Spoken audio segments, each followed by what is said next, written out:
I'm just going to review 4 problems from what I assigned today or yesterday, depending on when you see this. So let's go over simplifying radicals.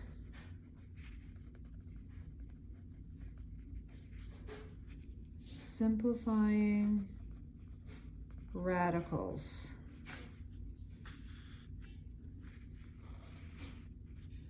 I'm going to do 4 problems, and I hope that I'm clarifying some questions that you might have. So let's take a look. The directions will say simplify. Let's take a look at number 1. So if I have the square root of 60, this was actually in your notes that I put up, but maybe if I actually am speaking while I'm doing it, that may be a little bit better. So if I take a look at square root of 60, I'm going to break down 60 to 6 and 10.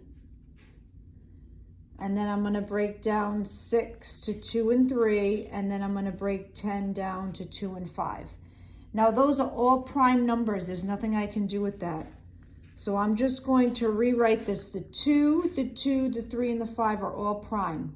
I can't break that down any further. So I've got 2 2s, I've got a 3, and I've got a 5.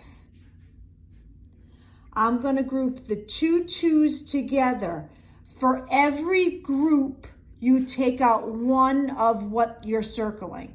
So I've grouped 2 2s. Now the reason why it's a 2, I'm grouping by 2s, is because that's what the root is. Whatever the root is, that's what you're grouping by. So I'm going to take out the 2. For every group, you take out 1.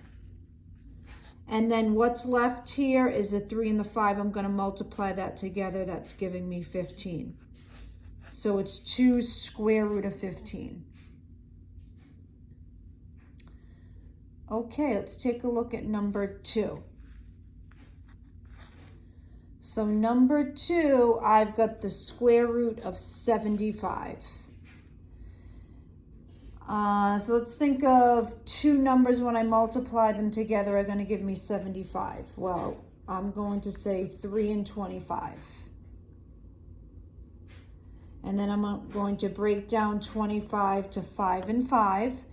And then I can't break down any of these numbers. I can't break down the 3, I can't break down the 5, and I can't break down this 5 because I can't have 5 and 1. You can't have 1s. So I'm going to rewrite this as 3 times 5 times 5. 3 times 5. I'm not going to write the 25. You can't write the number that has a branch coming from it. There's a branch coming from 25. I'm not going to put 25.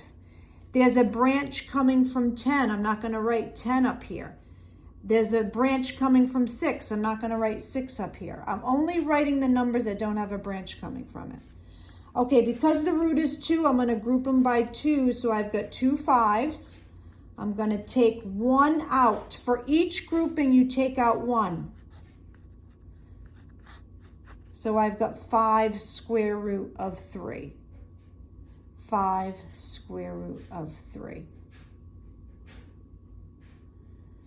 Okay, let's go to number 3. Let me kind of move this over a little bit. There we go. So number 3, I've got the square root of 48. So let's break down 48. There's many factor pairs. I'm going to pick 6 and 8. I've got 3 and 2. I can't break down those numbers anymore. Now I've got 2 and 4 and then 2 and 2. So when I rewrite this, these are all numbers that are prime. So I've got 1, 2, 3, 4 2s. 1, 2, 3, 4 2s, and a 3. I am grouping by 2 because that's the root. Remember, if there's no number there, it's really a 2. It just so happens this is matching this number. That's not always going to happen. Now this time I've got 2 groups of 2s. So remember, for each grouping, you're taking out 1. And then if I'm taking out more than one number, because I've got two groups here, I'm going to be multiplying those numbers. And then I'm left with the square root of 3. There's a 3 all by itself there. So 2 times 2 is 4. I've got 4 square root of 3. And let's try one more. I'm going to do number 4. So number 4, now this one is going to have a number on the outside. All that means is whatever I take out, I took out 2 2's here. If this negative 3 was out in front, I would take this and multiply it to the negative 3. So all you're doing is whatever you take out, you're going to multiply it to that negative 3. Let's break down 50. I'm going to do 5 and 10. I could have said 2 and 25. It doesn't matter. I can't break down that 5, but I can break down the 10 to 2 and 5. So I've got negative 3, and then I've got 2 times 5 times 5. I'm going to group those 5's together. Now I'm taking out this 5, but I've got a negative 3. So I'm going to multiply it. Whatever I take out and whatever's in front, you multiply. And then I've got 2 left. Whoops. So I'm taking out the 5. That negative 3 I'm bringing down. And whatever's not circled stays underneath. And that's the 2. Now it just so happens I don't have another number, so I'm just writing 2. Suppose I had a 7. I would be doing 2 times 7 and putting 14. So if there's 2 numbers underneath, you multiply them. So my last step is I'm going to take this and multiply it to this. So it's negative 15 square root of 2.